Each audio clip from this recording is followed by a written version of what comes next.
सबसे पहली रथ यात्रा कहाँ और कब निकाली गई? स्थान पुरी, उड़ीसा, ओडिशा। सबसे पहली रथ यात्रा पुरी श्री मंदिर श्री जगन्नाथ टेम्पल से निकली थी। यह परंपरा हजारों साल पुरानी मानी जाती है और इसका उल्लेख पुराणों व स्कंद पुराण में भी मिलता है।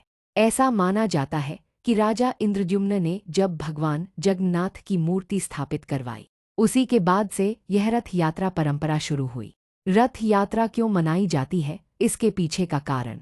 पौराणिक कथा।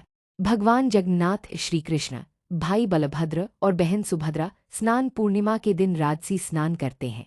इसके बाद वे बीमार पड़ जाते हैं, जिसे अंसारा काल कहते हैं। फिर 15 दिन बाद जब वो स्वस्थ होते हैं तो वे रथ पर बैठकर पुरी नगर के बाहर मौसी माँ गुंडिचा मंदिर के घर जाते हैं। इस यात्रा को ही रथ यात्रा कहा जाता है। यह भगवान का भक्तों के बीच आने का उत्सव है। भक्ति भावना से जुड़ा कारण। भगवान कहते हैं, मैं केवल मंदिर में नहीं, अपने भक्तों के घर भी जाना चाहता हूँ। रथ यात्रा इस भावना को दर्शाती है कि भगवान सभी भक्तों के बीच समान रूप से आते हैं, बिना किसी भेदभाव के। ऐतिहासिक रूप से रथ यात्रा का आयोजन पुरी के गजपति राजा द्वारा शुरू हुआ और आज भी उनका प्रतिनिधि चेरा पाहरा झाड़ू लगाना करता है। यह दिखाता है कि भगवान के सामने राजा भी सेवक है। कहाँ कहाँ और होती है रथ यात्रा? पुरी के अलावा रथ यात्रा भारत और विदेशों में कई स्थानों पर मनाई जाती है। अहमदाबाद गुजरात, कोलकाता, मुंबई, दिल्ली, लंदन, अमेरिका, रूस आदि इस्कन केंद्रों में। ज़ाहिर रथ यात्रा सिर्फ एक त्योहार नहीं है, यह भगवान की जनता से मुलाकात है। यह संदेश देती है कि प्रभु सिर्फ मंदिर में नहीं, हर हृदय में निवास करते हैं। भगवान का भक्तों के बीच आने का प्रेमपूर्ण कारण भावनात्मक दृश्य।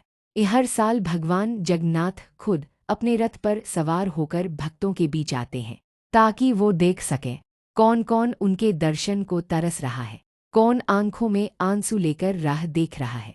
यह बताता है कि रथ यात्रा भगवान के प्रेम का प्रतीक है। वे कहते हैं, मैं अपने मंदिर में ही नहीं, अपने हर भक्त के दिल में भी रहूं। दो गुंडिचा मंदिर और मौसी माँ की कथा बहुत कम लोग जानते हैं। रथ यात्रा में भगवान जगन्नाथ जाते हैं गुंडिचा मंदिर, जिसे उनकी मौसी का घर माना जाता है। कथा के अनुसार मौसी माँ ने वचन दिया था, जब भी तू मेरे घर आएगा मैं तुझे तार पत्ता की खिचड़ी खिलाऊंगी। इसलिए आज भी गुंडिचा मंदिर में खिचड़ी भोग दिया जाता है। 3 रथ यात्रा के दौरान रथ खींचने का महत्व।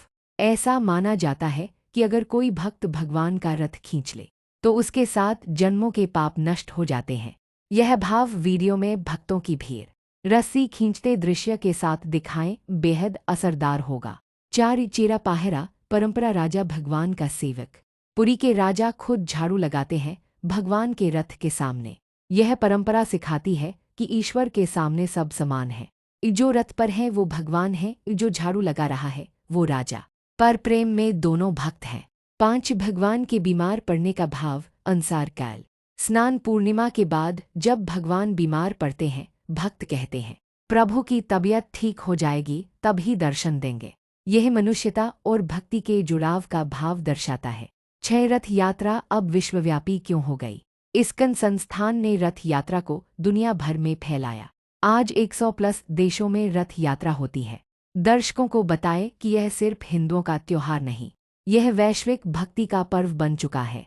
7 पावरफुल नरेशन लाइन वीडियो में डालें। कभी कभी भगवान मंदिर से बाहर आकर खुद चल पड़ते हैं, क्योंकि वो जानते हैं हर भक्त मंदिर नहीं आ सकता, पर भगवान तो सबके हैं। 8 हिडन फैक्ट। लोगों को आश्चर्य होगा। पूरी रथ यात्रा में 3 रथ होते हैं।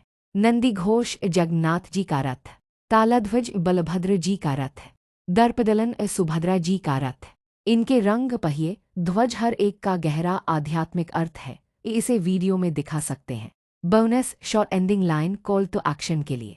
अगर ये रथ यात्रा कथा आपको छू गई तो लाइक करें, कमेंट में जय जगन्नाथ लिखें और सब्सक्राइब जरूर करें।